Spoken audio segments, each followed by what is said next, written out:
भालेगाव बाजार येथे कावड महोत्सव साजरा। दरवर्षीप्रमाणे यावर्षी सुद्धा खामगाव तालुक्यातील भालेगाव बाजार येथे श्रावण सोमवार निमित्ताने कावड महोत्सव साजरा करण्यात आला।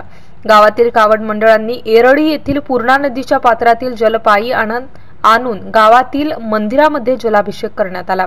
नांदुरा मार्गे भालेराव बाजार गावात कावड प्रदक्षिणा करून स्थानिक बागेश्वर महादेव मंदिरामध्ये महादेवास आणलेले जल अर्पण करण्यात आले। या कावडमध्ये गावातील अबाल वृद्ध मंडळी मोठ्या श्रद्धेने सहभागी झाले होते। MCN न्यूज मराठी करिता गजानन खंडारे, पिंपळगाव राजा।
It's Subham